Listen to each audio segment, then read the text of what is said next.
Hello and welcome to my channel. Well, I'd like to say right off, I'd like to make this statement right off. I would not recommend you tearing apart a lithium ion battery bank because the opportunities for a fire are great. And I mainly did this because I wanted to see what they stuck in here. And sometimes they'll put the battery ratings on the stuff that they slapped in there, but not in this case. The problem with this is there's a lot of glue here, and if you're prying on this, if you puncture one of these, you can have an instant fire that you're going to have a really hard time putting out. But it looks like two batteries hooked in series to give you are actually hooked in parallel so that you will get the rated voltage, negative to negative, positive to positive. I mean, not the rated voltage, the rated capacity. When you hook it in parallel, you double the capacity. When you hook it in series, you double the voltage. So this should be two batteries hooked in parallel. If it was a advertised rating, these each should be around 20,000 milliamps. Now, because both of these together only give me 5,930 milliamps, it's pretty heavy for what it is. I am not going to disassemble this any further. Like I said, you risk a fire hazard. And when these things burn, they give off toxic fumes. But I basically wanted to see what they used. Now, they do have a nice little, TIR lens here to, boost this little LED. This is a pretty good display. But as far as the rest of it, I have no idea what they've got in here.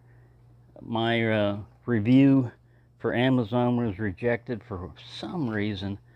I mean, if you look at community guidelines for reviews, they say you can't use disparaging words, you can't slam the seller, and all this other stuff. So it said you can edit and resubmit your review, even though in the community guidelines it says if a review was rejected for community guidelines, we won't let you do another one on the same product. So I don't know. We'll see if that one goes through. If it does or it doesn't, that's all right. My suggestion would be, even if it's a name brand power bank stuff, look at the 1-star reviews. The 5-star reviews are either paid or they didn't use it, or I don't know what's going on. Maybe somebody got lucky and got a good one. But it just seems like an advertisement for the company. The 1-star reviews are where you're going to find out what really happened to a lot of people. The build quality is not bad the way they did this. It's a fairly simple design, as you can see. You just got your battery management circuit and stuff and your output ports hooked up to two batteries. And yeah, I guess your only safe bet is to go with name brand ones. And I don't know if you put down there ones in the comments if you've had battery banks that seem to have the rated capacity and work well for you. I mean, that'll probably be helpful to a lot of people.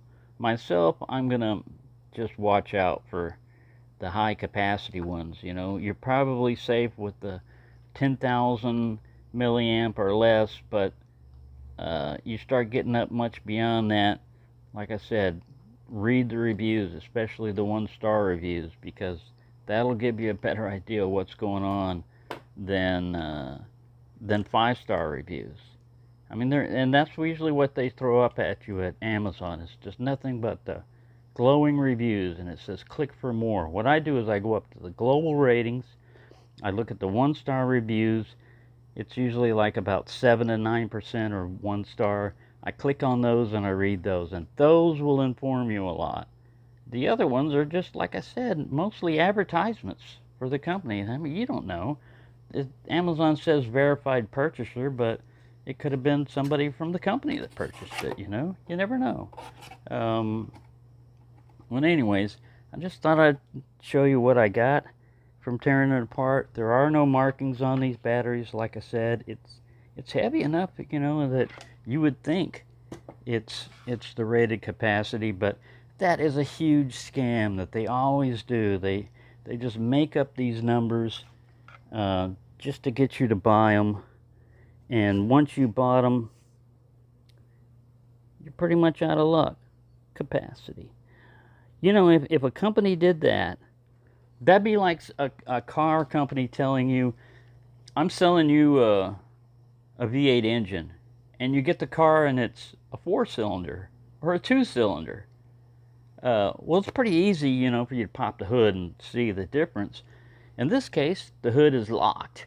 You know, the hood is pressed in. So there's no way for you just have to say, okay, I guess this is a V8. No. I mean, you've got a moped here. It's calling itself a sports car or a race car, and you've got a moped. And by the time you realize it, you got to go through the return process. And it's not easy. So anyways, yeah, buyer beware. It was my fault for falling for this, you know. Anybody that hasn't been ever scammed in their life, go ahead and slam me, you know, for, well, you should have known better. I admit myself I should have known better, you know. I should have looked at the reviews, especially the 1-star ones. But when I saw the MSRP of like $190 and it was knocked down to 30, it's like, wow. And Amazon has been doing that. They've been knocking down prices on a lot of stuff just to get sales going. So it was entirely possible. You know, MSRP is always a weird thing anyway. Sometimes that's so that's just to make it look like you get a big discount. You know, if the MSRP is $100 and it usually sells for 50, well, that's what the manufacturer is suggesting, but the market is not paying it, you know. So anyways, I just thought I'd give you a heads up on that one. Like I said, I would not recommend doing this because the danger, the risk of fire hazard and everything else is pretty high. That's why I did it for you. I'll take the risk for you so you don't have to. But yeah, this is what you get.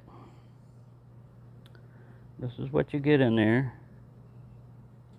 And you know, the circuitry in this part is very good. It doesn't produce the amount of voltage that they say it was. The most I can get out of it is 12 volts as far as input charging. It's supposed to handle, what does it lie about? Let's read some more lies here. Yeah, it's supposed to give you 20 volts on a PDW or 15 volts. I've never got it beyond 12 volts on input charging, and that's with a charger that would throw out more than, you know, 12 volts. So anyways, yeah, it's sad that these things are allowed to happen. You know, I mean, to me it seems like if a company got enough complaints about rated capacity, they should have disallowed the product from being sold because it's false advertising. But I guess that's a little bit too much to ask for when Amazon's going to make a profit off this when they sell them, whether it's defective or not, you know. And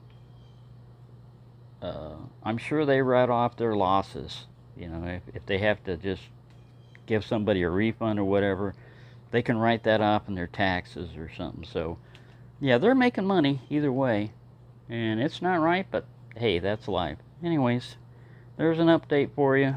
No fire occurred, but yeah, this is dangerous to do. I wouldn't recommend it. Thank you for watching, and have a nice day.